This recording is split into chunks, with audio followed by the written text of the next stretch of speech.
চশমা museum, a house of world class, জলট্যাক মোড়, বহরমপুর মডার্ন হোটেলের সামনে। গতকাল সন্ধ্যায় সংবাদ মাধ্যমের মুখোমুখি হন বহরমপুর পৌরসভার বর্তমান পৌরপিতা নারুগোপাল মুখার্জি। তিনি পৌরসভার দুজন শিক্ষিকার প্রসঙ্গে সংবাদ মাধ্যমের মুখোমুখি হন। বর্তমান পৌরপিতার মতে দুই ভদ্রমহিলা আদতেও শিক্ষিকা নয়। কংগ্রেস পরিচালিত পৌরসভা থাকাকালীন ওই দুই মহিলাকে চাকরি করিয়ে দেওয়া হয় পৌরসভার অধীনে, এমনই বিস্ফোরক অভিযোগ করেন তিনি। ওই দুই শিক্ষিকার বিরুদ্ধে বর্তমানে উঠেছে এক বিস্ফোরক অভিযোগ ওই দুই শিক্ষিকা ছাত্রদের সঙ্গে অশ্লীল আচরণ করেছে। আর এই প্রসঙ্গে এবার মুখ খুললেন বহরমপুর বিধানসভার প্রাক্তন কংগ্রেস বিধায়ক মনোজ চক্রবর্তী।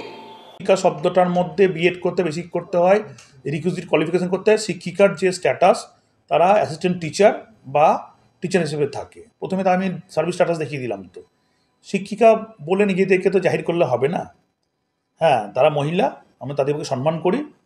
তাদের যেটা কাজ, একজন হেল্পার, একজন অ্যাটেন্ডেন্ট, এটা কোনো অপরাধ নয়। তারা ওইটুকু ডিউটি করে। তারা শিক্ষিকা হিসাবে, এই যে সুমোটো শিক্ষিকা হিসেবে তারা যে ডিউটি করছে, এটাই তো একটা সুন্দর বাতাবরণ তৈরি করে দিচ্ছে যে শিক্ষিকা না হয়েও কেন শিক্ষকতা করছে। তাহলে বাচ্চাদের অভিযোগগুলো তো মানে এখনও আন্ডার সাবডিভিশন আমি বলবো না, তো অনেকটাই কমপ্লেনটা সত্য আকারে পরিণত হচ্ছে মনে হচ্ছে। যার আমার দায়িত্ব চেয়ারম্যানশিপ করা, আমি যদি এমএলএর দায়িত্ব পালন করি, আমি এমপি দায়িত্ব পালন করি, তাহলে আমার ভেস্টেড ইন্টারেস্ট কাজ করছে। তাহলে এই যে এদের যে স্ট্যাটাস, এদের সার্ভিস স্ট্যাটাস, কেউ হেল্পার কেউ অ্যাটেন্ডেন্স, তারা সেই কাজটা করবে। তারা যদি স্কুলে ঢুকে বাচ্চাদেরকে যদি পড়াশোনা পাঠ শেখাতে থাকে, তাহলে পরে সার্ভিস রুল ব্রেক করে, সার্ভিস কন্ডাক্ট ব্রেক করে, তাহলে এই যে মানে ওভার অ্যাক্টিভিটিসটা অনেক সময় আমার মনে হচ্ছে যে বাড়তি সন্দেহ তৈরি করছে আদৌ এই কাজগুলো তারা কতদিন থেকে করছে বা কিভাবে করছে। সেই জন্য আমি এটা সাবজুডিস হয়ে আছে, আমি বলবো না। কিন্তু আমার যেটা বক্তব্য, এটাকে নিয়ে বারবার রাজনৈতিক চর্চা হচ্ছে, এই রাজনীতি বন্ধ হোক। তারা যদি সঠিক হয় কোর্টে জিতে আসবে, অসুবিধা কী আছে। আর যদি ভিকটিম যদি হচ্ছে আপনার তারা যদি ফলস অ্যালিগেশন তৈরি করে, তাহলে তারা হচ্ছে সেখানে তারা মেনে নেবে। এটা তো মানে পিওর সাবজুডিস ইস্যু হয়ে গেল, এটা তো জুডিশিয়ালি চলে গেল। আর মিউনিসিপ্যালিটি তার কমপ্লায়েন্স কোর্টের যে নির্দেশিকা আছে, মিউনিসিপ্যালিটির যে স্ট্যান্ডিং কমিটি আছে, মিউনিসিপ্যালিটির যে কর্তৃপক্ষ আছে, যেভাবে মিউনিসিপ্যালিটি তার এডুকেশন কমিটি আছে, তারা সেভাবে এনকোয়ারি করে, আগে একবার এনকোয়ারি করেছে, আবার এনকোয়ারি করবে, তাতে দেখবে যে কি উঠে আসে। আপনারা দীর্ঘদিন দেখেছেন বহরমপুর পৌরসভার দুই শিক্ষিকা, তাদের বিরুদ্ধে কংগ্রেস করার অপরাধে এবং নির্বাচনে এজেন্ট হওয়ার অপরাধে তাদের বেতন বন্ধ হয়েছিল এবং পরে মহামান্য হাইকোর্টের রায়ে এই পৌরসভা প্রধান মাইনে দিতে বাধ্য হয়েছিলেন।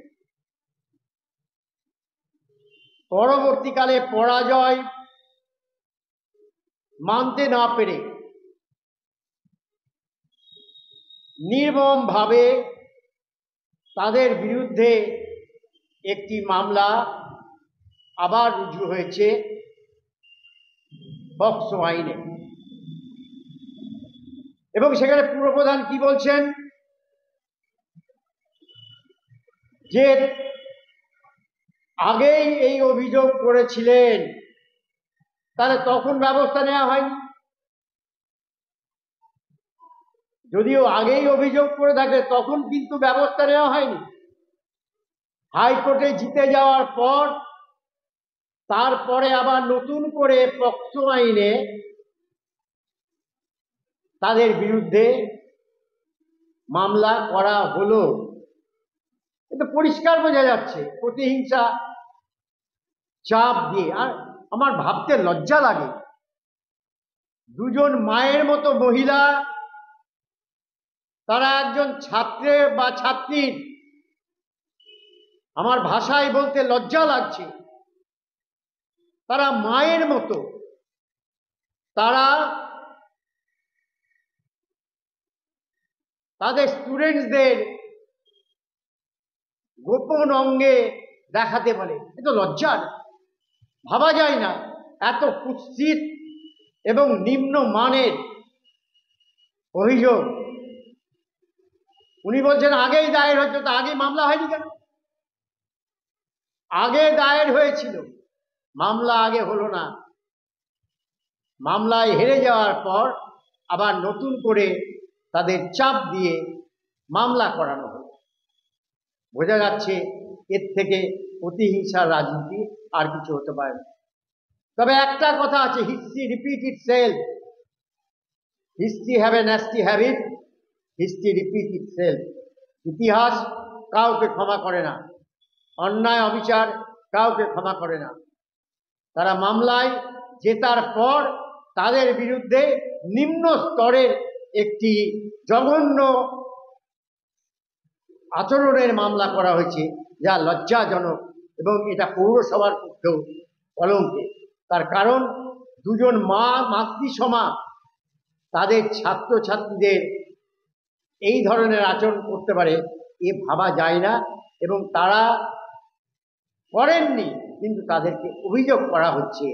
অতএব তাই এই নিম্ন স্তরের রাজনীতি যারা করছেন তাদের ভবিষ্যৎ খুব একটা সুবিধের নয়, এবং ইতিহাস তাদেরকে ক্ষমা করবে না। এই রকম ভাবে নিম্নমানের রাজনীতি এবং মানুষের রুটি রুজি নিয়ে মানুষের পেটে লাথি মারার রাজনীতি অত্যন্ত নিম্ন স্তরে। কখনো বলা হচ্ছে যে অধীর চৌধুরীর লোকজন, তাদেরকে চাকরি দেওয়া হয়েছে বিনিময়ে। কিসের বিনিময়ে? ডি ক্যাটাগরির স্টাফদের ডেকে বলা হচ্ছে নাকি, তিনি বলেছেন যে বিনিময়ে চাকরি দেওয়া হয়েছে। কিসের বিনিময়ে? তো তিনিও তো ওই পৌরসভারই ডি গ্রুপের স্টাফ ছিলেন, তিনি কিসের বিনিময়ে চাকরি পেয়েছেন? তিনি কিসের বিনিময়ে চাকরি পেয়েছেন? অতএব এই ধরনের হাস্যস্কর এবং এই ধরনের জঘন্য যে অভিযোগ, তা অত্যন্ত নিন্দনীয়, কুরুচিপূর্ণ।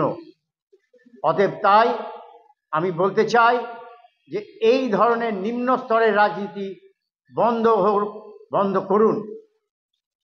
আমি আবারও বলেছি যে ইতিহাস বড় নির্মম, বড় করুন। History have a nasty habit, history repeat itself. কিসের বিনিময়ে চাকরি হয়েছে? চাকরি? আপনি কিসের বিনিময়ে চাকরি পেয়েছেন? আপনি হয়তো এই পুরসভার ডি গ্রুপের স্টাফ ছিলেন।